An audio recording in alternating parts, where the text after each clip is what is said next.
Welcome back to PoPolitickin.com, your home for self-help meets hip-hop. I got my homie Rodney Big Riz React on the show, and we have our special guest, Otis Walton. How you doing, bro? Got it, baby. How you doing? Chilling, man. Welcome back to PoPolitickin.com, your home for self-help. Yeah, we got, Rodney was just telling me a little bit about your story. So Rodney's podcaster in training, so he was like, let's get Otis on and talk about what he's doing and what he did in life. All right, now I am an insurance agent for State Farms. I'm licensed in 3 states with life, health, property, and casualty, and a few other things.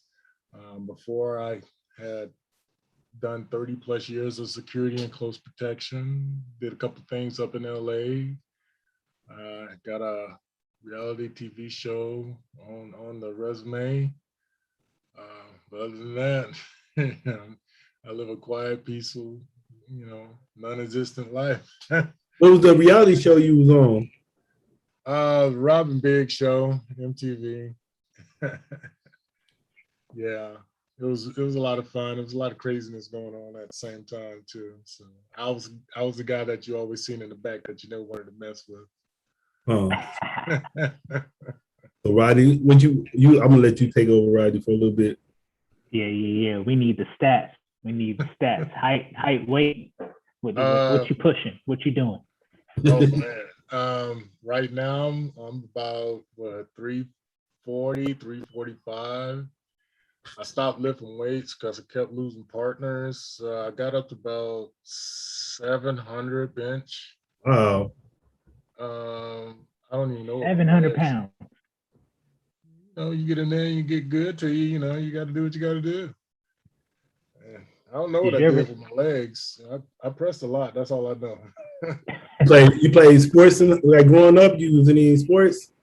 That's a given. Football, basketball, track, and then I did 1 year junior college down in Hines for football. I didn't even know at the time how good I was, but my coach told me I was rated top 50 in the nation. And I had no idea what that meant.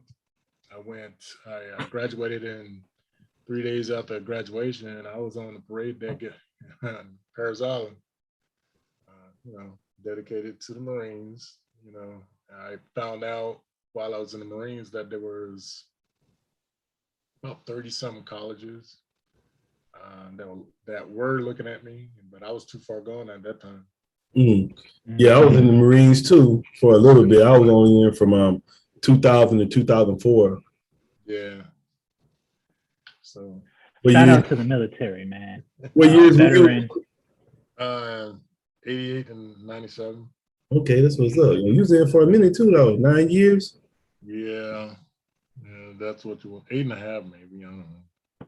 So how did you parlay into the bodybuilding from the Marine Corps? We're not bodybuilding, the bodyguard. Well, I was doing security while I was in the Marines. I started out as, I never intended on doing any of this. I started out with my friend, sapsucker, convinced me to go to this club and have some drinks. And little did I know, he was he introduced me to the club owner, and the club owner wanted me to do security for him. So I started off as a bouncer and just picked up from there. And then when I transferred out to Cali, I had no intentions on ever doing security ever again. And sapsucker, another friend, took me to the club, got a couple of drinks in me, and introduced me to the owner of the club. And I ended up doing security again. Because my first stint out here, I think the club that I went to was called the Elephant Bar up in La Jolla, right by the VA. Mm-hmm. And I was just sitting on the stool, and the guy was talking to me, and I was like, I wasn't really paying attention to him because I was looking at everything that was going on in the club. He's like, "What's wrong?" I was like, "Where's your security?" He's like, "That's my security." I was like, "That ain't your security. That's a dude talking to a chick." He's like, "What?" And so I just broke it down to him, everything that was going on in his club. He was like, "Why don't you do security for me?" I said, "No." I said, but y'all talk to people. I said, I'm not used to talking to people. I'm used to just, handling business, and then we'll discuss it later. That's the side I came up on. And I didn't do security there. And I was at the barracks, sapsucker, one day, and my friend took me downtown, and this is when was the Blue Tattoo. Yeah, I remember that. Had a couple of drinks, introduced me to the owner, and needless to say, I started doing security again. But this time I was working with a very tight-knit group of gentlemen. And me and the head of security at the time, we became really close. And you guys all know him. His name is Christopher Big Black Boykin. Mm-hmm. Hey, turn up. R.I.P. So, R.I.P. I don't know if you guys know anything about security, but when we was working the clubs back in, my time downtown, everybody that did security at these clubs, it was a network. And we all knew what was going on in each club. We kept our, we kept our ears to the ground. So if one of these clubs needed assistance at any given time, if our club wasn't doing anything, we'll send someone over to their club to help them out. That's how close we were as a group of security guards downtown. Mm-hmm. So Black and I, we talked about, expanding our network. And one of the things the conversations that we had is I wanted, since we're such a tight group and we're expanding our network, to organize it to, unionize security. But in there, it was just conversation because we had avenues, but we had a lot of other things on the plate as well. And as you know, one of those things was the reality show. So how we expanded was we used to go to Vegas on weekends, and we used to see if we can get work done in Vegas and at these award shows and stuff like that. And we would, sometimes we were successful. We, every time we went down there, we had at least like 1 or 2 gigs. Get our names out. Yeah. Mm-hmm. Oh, okay. Get our names out there. So we became well known. Well, somewhat well known. I don't know how well known, but they knew who we were when we arrived on the scene. Met a lot of celebrities. Can you name a few?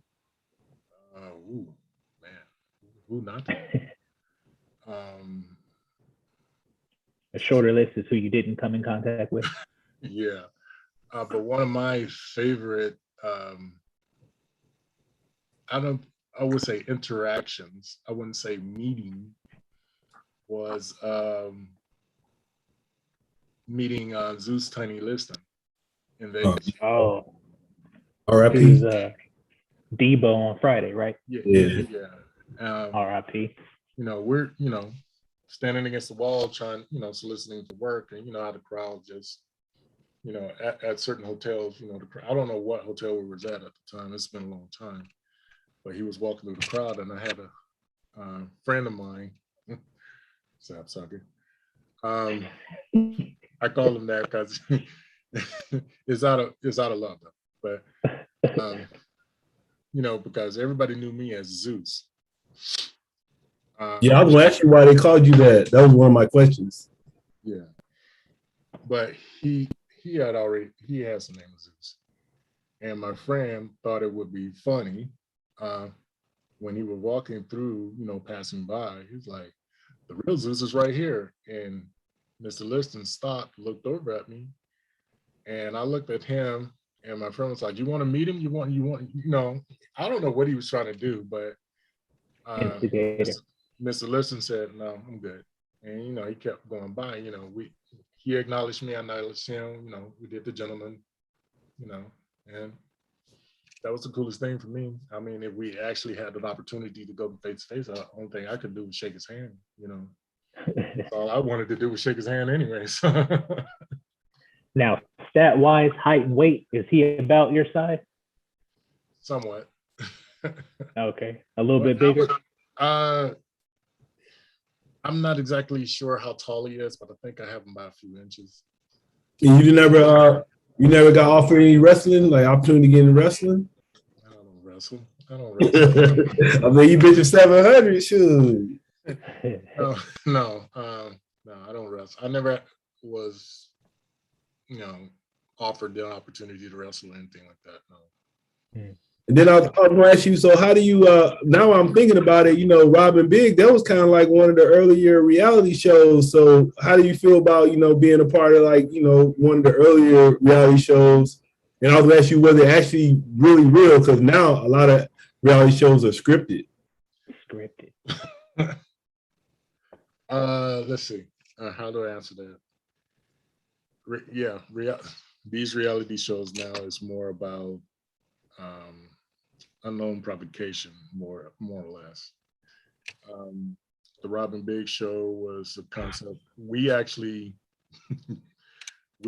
came up with the concept of that, sitting around a table, smoking on a little something, drinking on a little something, eating some pizza and some wings. And that's how the concept was created. And it took off because Black was already affiliated with Rob in DC Shoes. And, since we were still a tight group, he's like, hey man, what do you guys think about taking it to LA? Cool. That's my, that was my started in San Diego and then you guys went to LA? Yeah, it started, the first DC video was shot in San Diego, part of San Diego, part of LA, or something like that. It sold off the shelves in a matter of, I don't know how long, maybe an hour or so. Second one sold off the shelves. Then they went to DVD. That sold off the shelves. So it was a huge following. That's all I knew. And it was like, when it hit, it was gone.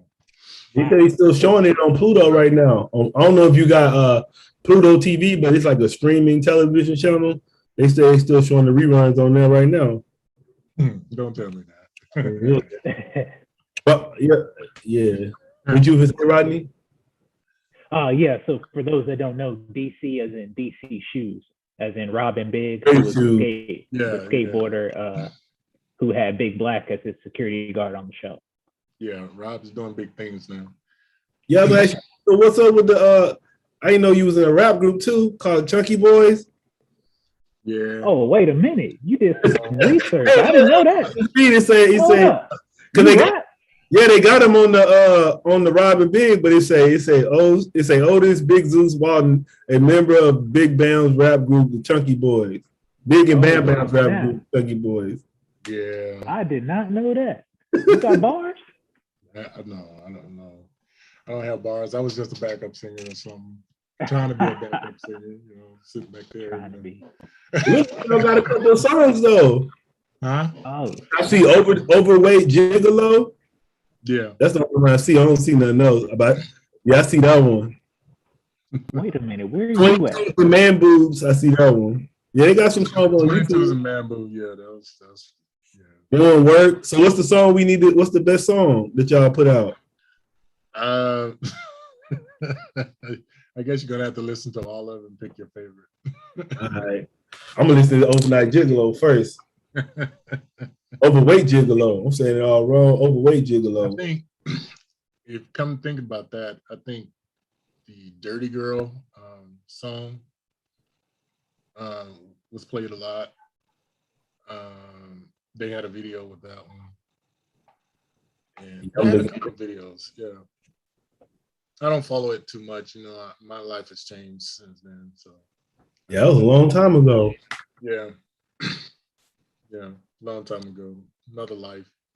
So what did you saying you selling insurance now? Like what would you just want to tell the people about that? Like especially right now, we're in a pandemic and a lot of people dying. So how important is insurance to you? Like oh, we can have this conversation all day. it's kind of funny that you would actually say that about insurance, because people value material things more than they value themselves and their lives and the lives of their loved ones. It's easier and more acceptable for someone to put insurance on a phone or something materialistic like that than they would have put like a $20-$30 insurance policy on themselves. And that's messed up. It's just, wherever your priorities. But I took it upon myself to make this statement, and this is just from me, my own personal statement. I'm here. The reason why I got into insurance is because it's a better way to help people protect themselves. Because I did 30 plus years of security and close protection, protecting people physically. I want to protect not just you physically, but I want to protect your life and the lives of your loved ones. I'm here to eliminate GoFundMe. I know, right? By showing you how important, how valuable that your life is, that you should take in consideration the value of your own life and the lives of your loved ones. Because material items can be replaced, but you can't, and your family can't. So once they're gone, they're gone. That's a fact. Yeah, I remember my stepdad, he passed away in like 2000. I was like 18, 17 years old. But I remember when he passed away, my grandma, like, I guess she got his insurance or whatever, but we only got $1,000. Even when I was young, I was like, dang, right. I'm like, hold up, because I knew he worked on the railroad, so he had money. So I was like, hold up. So I just never wanted to. If I pass away, I want to give my kids more than $1,000. I don't like. It's a conversation that you have with your insurance agent. Back then, a lot of people wasn't having those conversations. They didn't know what to talk about. They didn't know what to ask. So, and it was kind of shady back in the day. But now, the Department of Insurance does not play. Full transparency, full disclosure. Before I even put anything in front of you to sign, we're gonna have a conversation first. So I want you to make sure that you know what you're getting, what you're signing up for, what you're gonna be covered for, what you're not gonna be covered for, and I'm gonna have a couple of options for you, so you can pick and choose. And you can always raise or lower it, depending on how you feel about it, what your budget can afford. There's no pressure when it comes down to insurance, but you should value your life and the lives of your loved ones. Like you just said, you want something for yourself, but also if you should pass, you want something to be passed on to your kids, and that's what insurance is all about. Yeah, because I feel like you just got to help them out. Like you can't just, because especially Black people, most of the time it'd be like the parents die and you got their bills now, so you don't, at least don't leave them with no bills. Like at least take care of your bills. At least do that. If you don't even leave them away. That still exists today, and it's sad. And that's the reason why you see GoFundMe, pray for me, y'all. I need help doing this. So and so passed away, and we need money for the funeral, or we need money because we're about to lose the house and all this other stuff, because things were not properly set up. But it all comes down to the conversation that you have with your insurance agent. If you don't have an insurance agent, you can always have a conversation with me or somebody that that's an insurance agent. Yeah, I know, like a lot of people, like, cause I guess I'm 39, so a lot of people my age, I guess they don't feel like they need insurance, but a lot of people my age and younger have been passing away. So that's what I'm saying. I think I'm just saying this out loud for people that might be listening, but even if you're younger, you still should get something just in case. So like Rodney, like even you, I would say still make sure you got something that you can pass on to somebody just in case. Because I mean, it's like I look at it anyway. Like you gonna die anyway eventually, so why not leave that money? Because it's not like if you're gonna die, it's just when you're gonna die. So it's like why not try to help the next person out or a family member you love out. Well, oh yeah, my beneficiary is my brother. So if I unexpectedly die, then he gets all my stuff. And that's already with the VA and everything. It's already set in stone. They needed his phone number, address, and all that, Social Security. So, God forbid if something happened to me, I know he'll be the one to take over. Yeah. Well, look at it also like this: the younger generation think that they're indestructible. They think that, okay, I can get sick and bounce back. Yeah, you can. Look at what's happening with COVID. A lot of people are, I hate to talk about this topic, but it's in reality. Some people are misinformed. Do your research, do your own education. And when it comes down to insurance, and this is one of the things that I learned while in this industry, the younger you are, is when you're young, like say for instance, like, let me give you a situation. I'm gonna give you a situation when it comes to my kids, because I got 5 daughters. I set policies on. Yeah, you getting busy. I set policies on my daughters when they were young, so they have something. So when they turn of age, they can take the policy over at the same rate that I'm paying, or maybe just a little, a few dollars more or whatever, whatnot. But what you have set in place when you're younger, you're going to be paying that same price as long as you don't, let it lapse or anything like that. That's the same price, unless they have some policy change with the Department of Insurance, whatever, whatnot, or the company, whatever, whatnot. That's the same price you're going to be paying. Now, you're 39 years old, there's a set price. I'm 52, there's a set price. So 31. Yeah, actually, it's funny you say that, because I was talking to another insurance guy, because I got New York Life right now, but I got a term. But I didn't even know this, because it was just like I did it with my homie, so he wasn't really explaining me right to me. But now I'm noticing every year my insurance gonna go up every year, just keep going up every year. And it don't never stop going up. I'm like, man, what he did? I was like, he trying to set me up, because like at first, like the first couple of years, like $2, $3 difference. But then after that, it started going $50, $100. I'm like, oh, hell no. So I got to work on that one. Here's the thing about insurance that you guys should always know. You have a copy of your policy on hand. And look at it. Start looking at it. Even if you have to make a copy, highlight the things that you need to question again, because your life changes. As you get older, your life changes. Your what's important now may not be important anymore. What's important back then, it may be irrelevant.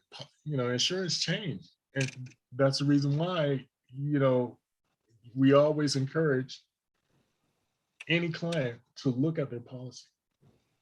Look at your policy and figure out what you highlight it. I mean, go down with a fine-tooth comb, highlight everything that you're not sure about. If you have to ask a question, or if you're not sure, you have doubts, highlight it, call your agent. Full disclosure, full transparency. What was working for you the hard way may not be working for you today. Call your agent, full transparency. And I ain't even heard from it's been like 2 years and I ain't even heard from my agent. I'm like, well, he hit me up, see, I'm on live or nothing. So there's nothing saying that you can't pick up the phone after this podcast and call your agent. Set an appointment to call him, talk to them, him or her. There's nothing saying that you can't do that. Yeah. So why not? Yeah, I'm on there. I'm gonna go through it like you said. You're right. I mean, like I said, I'm not plugging any insurance company, because this industry it's very hard. It's very hard. It's structured to a T. There are some, just talk to your agent. Have that conversation. It's just like auto policy. People don't realize that some people have lowball insurance because they don't want to pay that much for insurance, but it actually makes you look bad. Have the conversations with your agent. I just found out too, my girlfriend for a period of time was working from home, and she called her insurance to redo it or whatever, what have you. And they said if you work from home, you can pay a little bit less because you're not driving per day. Yeah, I didn't know that. I did that last So year. many policies out there that where if you work from home, they'll like give you a discount because you're not driving every day. They have all types of advertisement today that says that. I've never heard of that until she did it. So Only thing you have as soon to do as is I call get the chance. Yeah, call your agent, have that conversation. Right. But see, that's the thing. People don't know, or they don't like you. I mean, you said there's advertisements, but nowadays, who watches cable? I mean, I ain't gonna lie, man.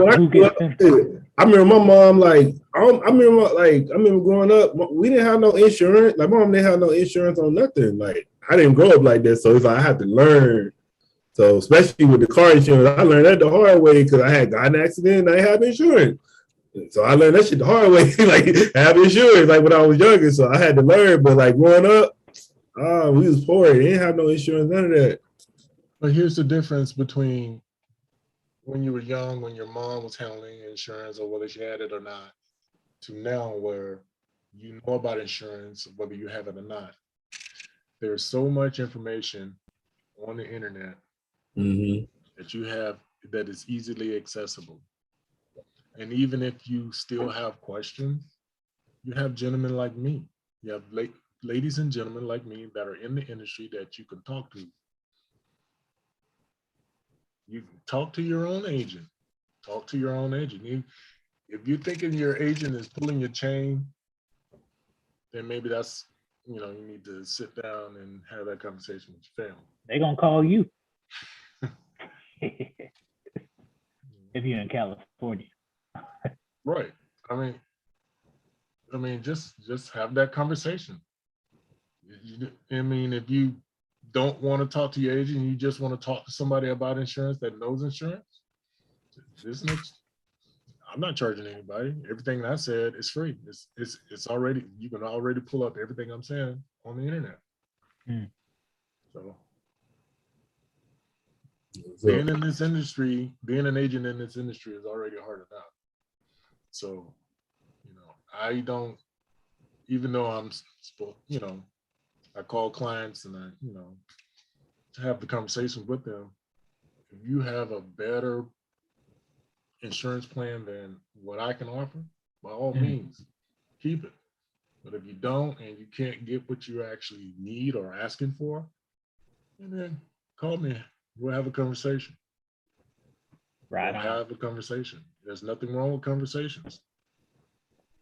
I encourage you to pull out your insurance policy, go through it with a fine-tooth comb. Whatever you have a question about, or if you have doubts about something, call your agent and have that conversation with them. Get it situated now before something happens. Yeah, it's gonna be too late when it happens. Yeah, it's gonna be too late. Yeah. Right on. So back to football. You said you went to Hines, JUCO? Yeah. For those that don't know, where is Hines? Raymond, Mississippi, 10 miles outside of Jackson. Jackson. Okay. Yeah. All right. And what position you play? Tight end. Tight end. Okay. Yeah. I would have said defensive end. No, didn't have the opportunity to play defensive end in college. If I wasn't in the Marines when they had that open, I was in the Marines when they had the open tryout for the Chargers in '95. But I had a warrant officer that was a diehard Charger fan that didn't like me. So he gave me a direct order to stay on base, and if I did, I was going to be written up. If I didn't, I was going to be written up. So I couldn't go. Yeah. He's shattering people's dreams. You could have been the next Antonio Gates or something. His last name is Provencio, Warrant Officer Provencio. Yeah, that's crazy. You set up. Yes, I put you on blast. I was telling Rodney, I was telling him about Mike Anderson because I was like, I remember he was in the Marines and then he ended up going to the league after the Marines. I don't really know too many other people though, but I remember he was real big when I was in. They were talking about him a lot. Mm-hmm. He played with the Chargers? He played with Broncos, played running back. Oh, yeah, that's right. I mean, junior college, a lot of people you should not sleep on junior college football players, because when I didn't know anything about junior college football until I got there, and junior college football is probably the hardest hitting and that I've ever been in. I'm not saying that college, your 4-year schools and NFL is not hard hitting. Yes, they are. But these guys in junior college, they missed that opportunity by that much. And you talking about somebody hungry? They are hungry. I'm glad you said that. So do you think it's harder hitting or that way because they got something they got to prove? Like because you didn't make it, it makes you play that much harder? Exactly. In JUCO. Or I watch shows like on Netflix, Last Chance U. Yeah, I was gonna say actually the very first seasons, that's where I'm from. I'm from Scuba. That's where I'm from. That's where we used to, like my high school, we used to go there for training camp and stuff. That was our pipeline school. So if you didn't I didn't go to the Marine Corps, I probably wouldn't play in there, but I went to the Marine Corps. See, if I had any common sense about me when I graduated, I should have just waited a couple of months to see what was actually out there for me, and I didn't. I just know I needed to get out of town because I was either going to be selling drugs, using drugs, robbing, stealing, and killing. So those are my options. So I chose to exit stage left. Stage left. What number did you wear? In college, 83. Oh, okay. Yeah. Did your team, the college, ever go to like any national bowl games or anything? They were known to win championships, but the year I was there, we made it to the first round of the playoffs and we lost. Given the opportunity, would you play again? Like semi-pro, NFL? What, right now at this age? Yeah, you never know. No, I hung those cleats up a long time ago. Like the movie The Replacements. You never know. No. Shoot, Chargers because they host a tryout, and you said you what? Not the way this. No. Had too much damage over time, bro. Marine Corps really jacked me up. So too much damage over time. Now, if I was like healthy, I might think about considering it, but I'm not healthy. 10 years ago, maybe it would be more of a yes. No, I suffered my injuries in 91. Oh. I've been suffering since 91, so no. Man. Yeah. Now, if like I said, if I wasn't injured, I probably would, I don't know, maybe back then, I would have probably kept trying, but no. Man, all right.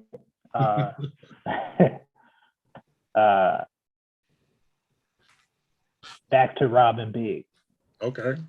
So you were a big black security guard.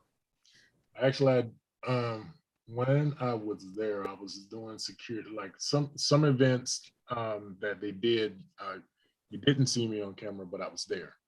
Okay.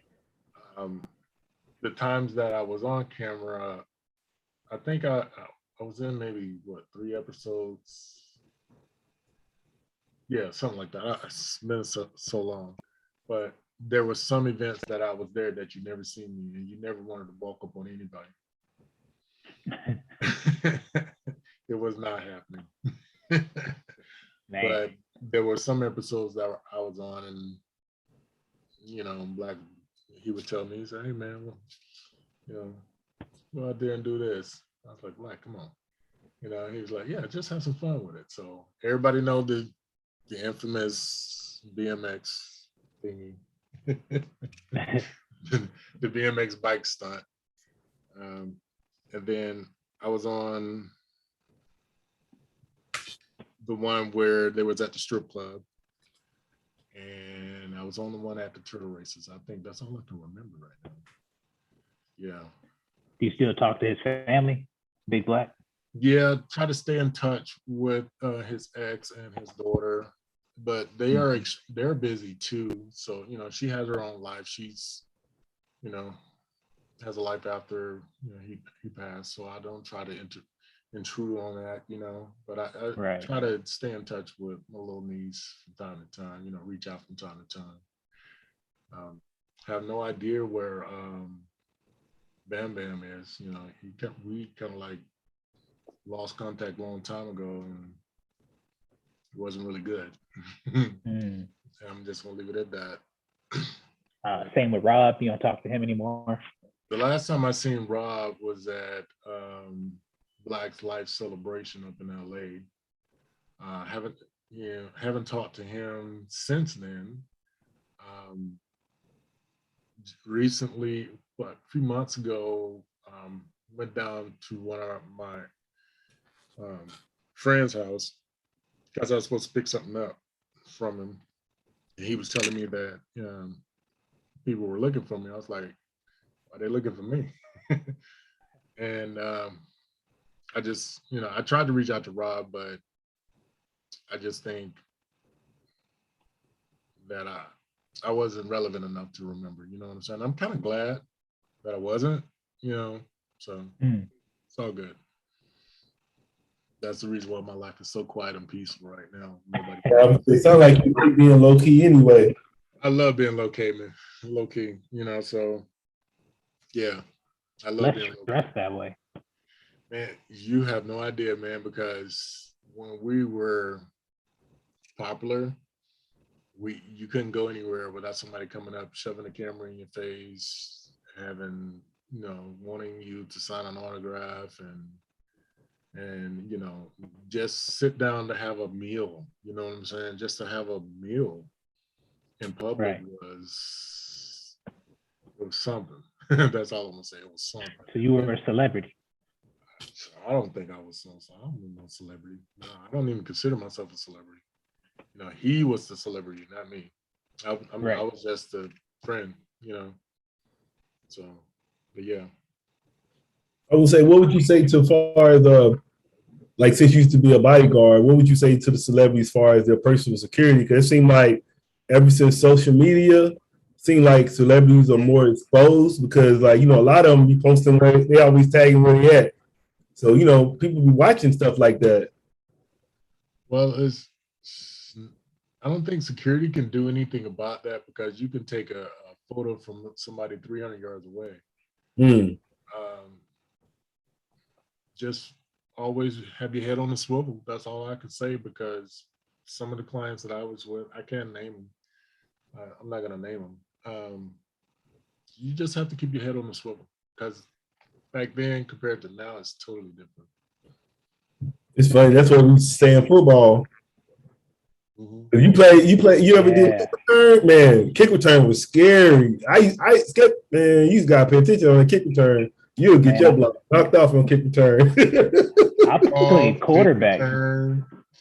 Kick return dangerous, bro. That's why they made it like closer or something. Cause kick return dangerous, bro. That shit. I think that's me. Football.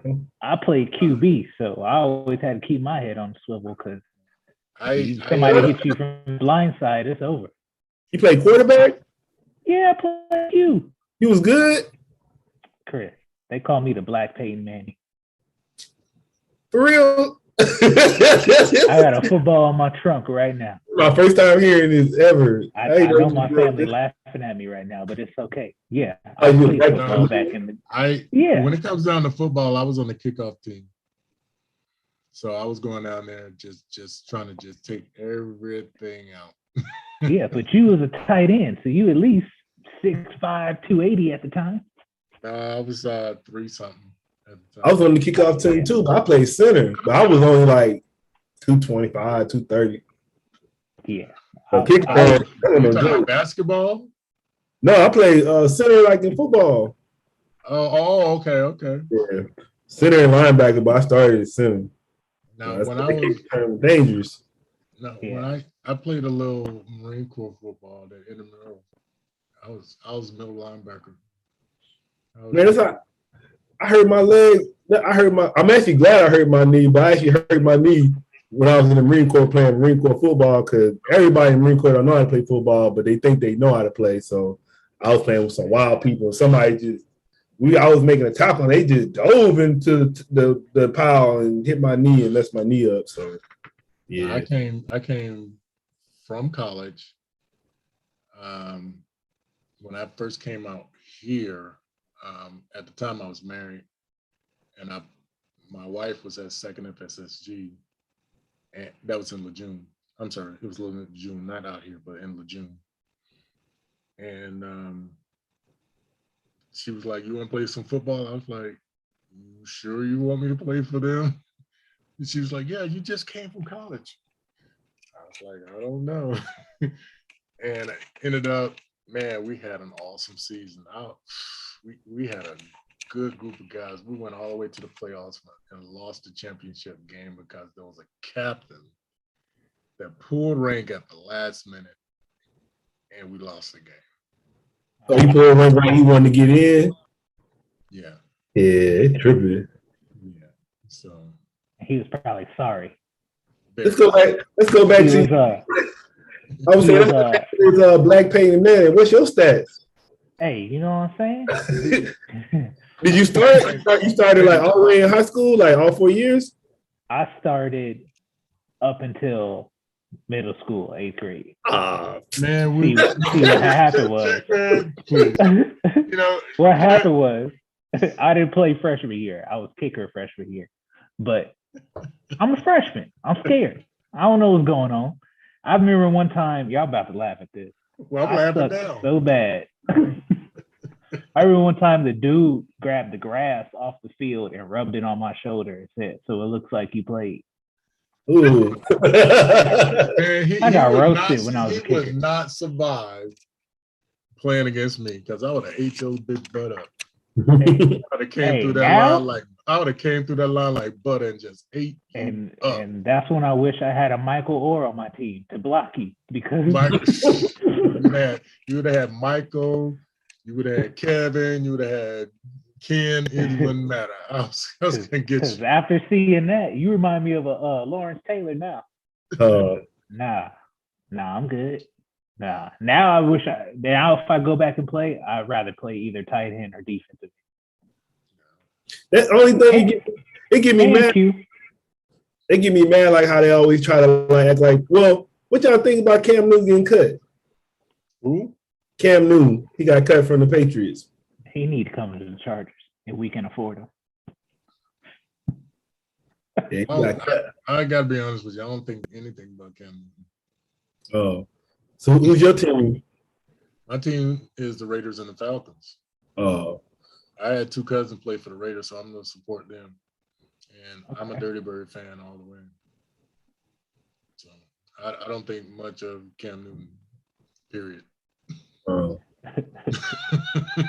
I'm sorry to say that so abruptly, but no. Nothing wrong with that. Who are some of your favorite players? You can go all time if you want to, or today. Well, before he retired and got in trouble, Warren Sapp, my cousin. Hey, okay. He's your cousin? Yeah, I found that out at a family reunion. So you related to Bob Sapp too, then? Huh? You related to Bob Sapp then? You related to Warren Sapp, right? You don't even want to get into. You're a Southern boy. You find things out at the last minute. That's all I'm saying. You know, Papas used to get around. That's all I can say. You know, that's that Southern thing. But yeah, when I found out that Warren was my cousin, I was like, okay. You know, my sister told me, and I was like, oh, okay. And at the time, she told me I really didn't like Warren Sapp because I thought he was a butthole. But you know, he's a cousin. I'm gonna support him. And then I had a cousin in the '70s played for the Raiders. So I support the Raiders, but I've always been a Bird fan. Didn't Sapp play for the Raiders too? Yeah, I mean, most of his career was with the Bucks, but but he got traded to the Raiders, and so you know. Yeah. So then, why you like Atlanta? What make you like Atlanta? I've always been a Dirty Bird fan. Okay, you from Georgia. You from Georgia. Remember the running back, I think his name was Jamal Anderson? Yeah. Yeah.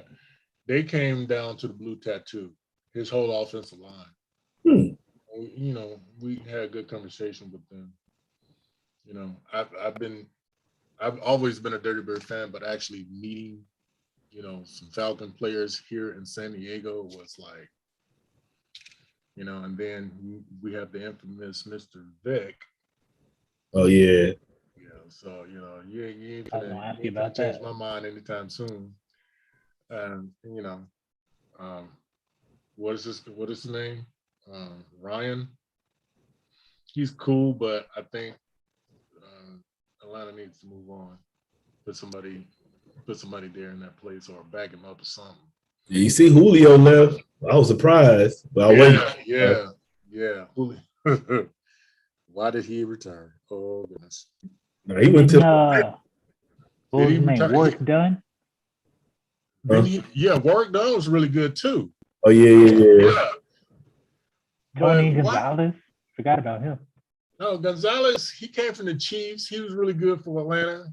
You know, I love Tony Gonzalez's style when he was at the Chiefs. I loved him even more when he was a Dirty Bird. You know, he kind of like you know, when you play ball at that position, you know, you do that comparison. And I was like, yeah, that dude's pretty good. So I used to like the Falcons. I used to like when I first started liking the Falcons when they had Dion. Yeah. Because it was the Falcons with Dion, but then you had the Braves. You remember the Braves was real good back in the day? They had Ron Gant, Otis Nixon, Terry Pillington. They had all those guys, yeah. I'm going to tell you a little something about Dion. And this is no lie, this is my own personal experience. And I was in the airport when they came back from a game. And, you know, the fans are clapping and, you know, this dude, not saying that he's not one of the greatest players, not saying that. He's a Hall of Famer. But during that time, the Jerry Curl days, gold chain Jerry Curl days, arrogant is a mild form of it. That's prime time.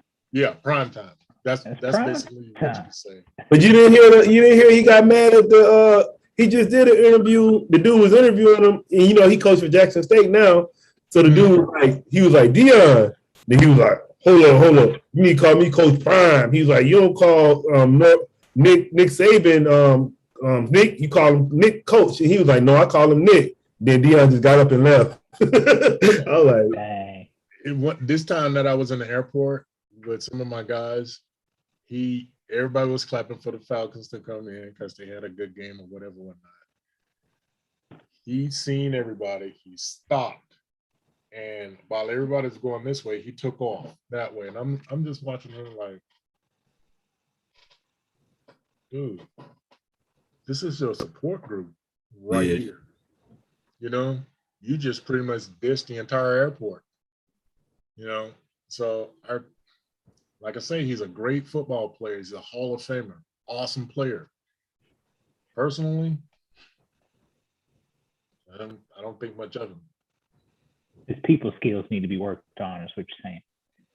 What I'm saying is, it's too late for people skills to be worked on. You know what I'm saying? I'm just sitting there like, you know, my squad, if you knew anything about my squad, they were 2 times bigger than me. I was the smallest dude, but I was the tallest. So we're just like,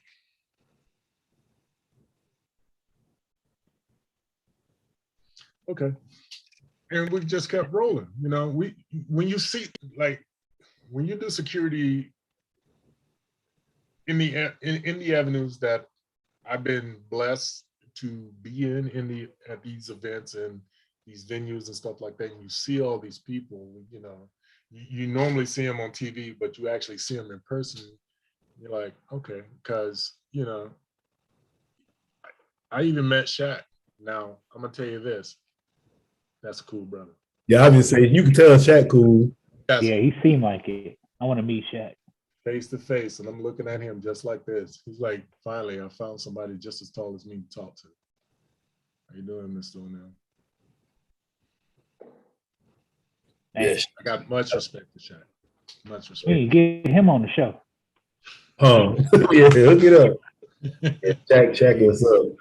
Yeah. Yeah, man. We appreciate having you on. We don't want to keep you on too long. We know this Labor Day weekend. Yeah, I got to get with the wife right now, so yeah, I apologize for missing last week. There was so much stuff going on last week. I couldn't make it. That's all good. We appreciate you. You got anything you want to leave listeners with?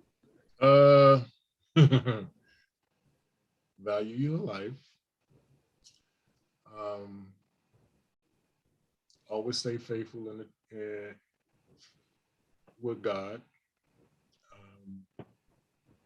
Pray every day. Appreciate what you have. Not saying not to reach for the stars, but even if you are not able to attain that far-reaching goal that you set out to, be content with what you have. Because what you have is what you have. We got somebody in here. They left a comment. They talking about the turtle racist was funny. Yeah. Yeah. Yeah, they said really had an arm back in the day. Yeah, somebody was commenting, but we appreciate you, BD. All right, man. What about if they want to contact you about the insurance? I will give you my information. I'll leave you my information. Tell them to come through me. Yeah, I'll connect y'all. Go through you or go through Rodney. Okay. Right on. Because like I said, I done left that life a long time ago. So I'd rather for it to be about the life that I'm living now compared to the life I used to live. All right. Well, we appreciate you. We out. You got anything, Rodney? If you want to hit me up, get more information about what Otis is talking about, Instagram, BigRig_reacts. Hit me up on the DMs. We'll see what we can do to get Otis in contact with you. Also, before you guys end, there's a lot of other stories that we can talk about, but I just felt that this time slot was not appropriate for that. So these are over. We can toss one back one day and we can share some stories. All right, for sure. I'm with it. All right, y'all. We out. Check me out tomorrow. I got the podcast marathon going on from 9 till 6.